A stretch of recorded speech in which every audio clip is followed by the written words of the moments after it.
Hello everyone. आज हम चर्चा करेंगे समुद्र और महासागर के बारे में। दोनों में फ़र्क कितना है, क्योंकि हम दोनों वर्डों को शब्दों को जो है साइमल्टेनियसली यूज़ करते हैं। तो इसमें हम समुद्र और महासागर के बीच में जो साइंटिफिक प्रैक्टिकल जो डिफरेंस है, जो अंतर है, आकार, गहराई और नमकीन उसका जो खारापन है, इसके अलावा समुद्री जीवन और मानवीय उपयोग के बारे में चर्चा करें। उससे पहले ये जानना ज़रूरी है कि ज्योग्राफी में, भूगोल में एक पार्ट है ओशियनोग्राफी, जिसको हम समुद्री भूगोल या समुद्र विज्ञान कहते हैं, और उसी के अंतर्गत महासागरों और उनके तटों का वैज्ञानिक अध्ययन किया जाता है, उसके बारे में उसको जाना जाता है। तो उसमें हम उसकी जो ज्योग्राफिकल फीचर्स हैं, लैंड फॉर्म्स हैं, उसके बारे में जानते हैं। इसके अलावा जो समुद्र के आसपास का पर्यावरण है, उसके बारे में भी बात करते हैं। जो समुद्री पारिस्थितिकी तंत्र है, इकोलॉजी है, इकोसिस्टम है, उसका जीव जंतु हैं, और उसके अलावा जो समुद्र के जो करेंट्स हैं, धाराएं जिनको बोल सकते हैं, भूभाग जो लैंड पार्ट्स हैं, उनके साथ साथ एसोसिएटेड, इन सारी बातों का अध्ययन हम इस ओशियनोग्राफी में करते हैं। और इसमें प्रमुख जो क्षेत्र हैं महासागर, उनका अध्ययन करते हैं, और महासागर से छोटे हैं समुद्र, उनके बारे में बात करते हैं। तो सबसे पहले हम आज का जो टॉपिक है समुद्र और महासागर, इसके बारे में कंटिन्यू करेंगे। तो जो पृथ्वी के बड़े खारे पानी के भंडार हैं वो हैं महासागर और महासागर से छोटे समुद्र। लेकिन महासागर जो है काफ़ी बड़े बड़े हैं और गहरे हैं, और पृथ्वी का जो है 71% हिस्सा जो है वो महासागरों से कवर्ड है, जबकि समुद्र जो है उसी महासागर में छोटे और उथले पार्ट हैं जो महासागरों से जुड़े हुए होते हैं, लेकिन फीचर वाइज जो है ये थोड़ा सा अलग है। महासागरों का जो प्रभाव है जलवायु पर वो काफ़ी बड़ा है। वायुमंडल में जो कन्वेक्शन होता है और कंडक्शन होता है, इसमें काफ़ी ज़्यादा इनका मैटर है।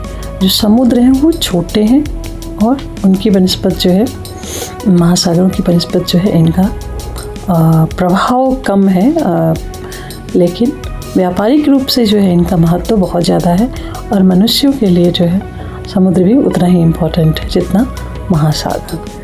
अब हम परिभाषाओं पे आते हैं। पृथ्वी की जो विशाल गहरी जलराशियाँ हैं जो आपस में जुड़े हैं और विश्व महासागर का निर्माण करते हैं, वो महासागर है। समुद्र जो है वो छोटे हैं और उथले हैं और अक्सर महासागरों से जुड़े होते हैं, लेकिन ये भूमि से घिरे होते हैं, इसलिए इनको हम आसानी से पहचान सकते हैं। अब महासागर में आप जैसे जानते हैं, महासागर एक महासागर है जिसको इंडियन ओशन भी कहते हैं, लेकिन भूमध्य सागर जो है, मेडिटेरेनियन सी, वो एक समुद्र है जो अन्य समुद्रों से जुड़ा हुआ है और कॉन्टिनेंट्स के भीतर है। तो महासागर जो है वो बहुत विशाल है और उनकी गहराई है, लेकिन समुद्र जो हम देखते हैं वो छोटे हैं और भूमि से घिरे होते हैं, या महासागरों का एक नैरो पार्ट होते हैं। समुद्री जीवन में जो देखिए, जैसे कि प्लवक है, और गहराई वाले समुद्र जो है उसमें सूर्य का प्रकाश कम पहुंचता है। तो समुद्र में क्या होगा, ज़्यादा मैरीन लाइफ जो है वो ज़्यादा रिच है, क्योंकि वो उथला है, इसलिए सूर्य का प्रकाश जो है काफ़ी दूर तक पहुंचता है। तो जैसे ही हमने ये डिफरेंस पढ़ा कि उसमें जीव जंतु जो हैं ज़्यादा होंगे, तो मनुष्यों और जीवों के लिए इम्पॉर्टेंट हो जाएगा, और इसमें प्रोटीन सोर्सेस बहुत ज़्यादा अवेलेबल होंगे। तो लोग कई जो हैं वो समुद्र के से निकलने वाले खाने पे निर्भर करते हैं। तो इसमें जो भी शैवाल हैं जैसे खाते हैं, या अलगी है, या और भी समुद्री जीव जंतु हैं, मछलियाँ हैं, तो ये सब जो है उथले समंदर में ज़्यादा पाए जाते हैं। तो फिशिंग के लिए कौन सा ज़्यादा इम्पॉर्टेंट हुआ, सागर, महासागर ने। और नमक बनाने के लिए, खनिज बनाने के लिए, दवाइयाँ बनाने के लिए, और बहुत सारे ब्यूटी प्रोडक्ट्स के लिए, इन सब से जो है वो महासागरों से प्राप्त होते हैं हमें। आजीविका के लिए, मत्स्य पालन के लिए और ट्रेडिंग के लिए, ये सब के लिए महासागर इम्पॉर्टेंट है। महासागर जो है हमारे लिए एक ट्रेड रूट भी बनाता है ग्लोबल ट्रेड के लिए, और यात्रा का एक प्रमुख मार्ग है। इसी तरह समंदर भी है, समुद्र भी इसी तरह यूज़फुल है। और चूँकि ये नैरो हैं और लैंड पार्ट के बीच में अक्सर पाए जाते हैं, तो इनका रूट के रूप में जो है यात्रा के लिए जो है काफ़ी ज़्यादा यूज होता है। मनोरंजन का भी पार्ट है, क्योंकि जहाँ भी समंदर है, महासागर है और यह समुद्र है, वहाँ पर टूरिज़्म जो है वो काफ़ी ज़्यादा डेवलप हो जाता है। टूरिज़्म के साथ साथ जो है कल्चर है जो एक डेवलप होता है, और कल्चर जो है वो हमारी आइडेंटिटी बनाता है, सांस्कृतिक पहचान बनाता है। इकोसिस्टम के लिए आपको बताया कि इकोसिस्टम के लिए कैसे महत्वपूर्ण है। जो समुद्र के आसपास जो जीव जंतु हैं, समुद्र के अंदर हैं, ये सारे मिलकर जो है समुद्र का, महासागर का इकोसिस्टम बनाते हैं।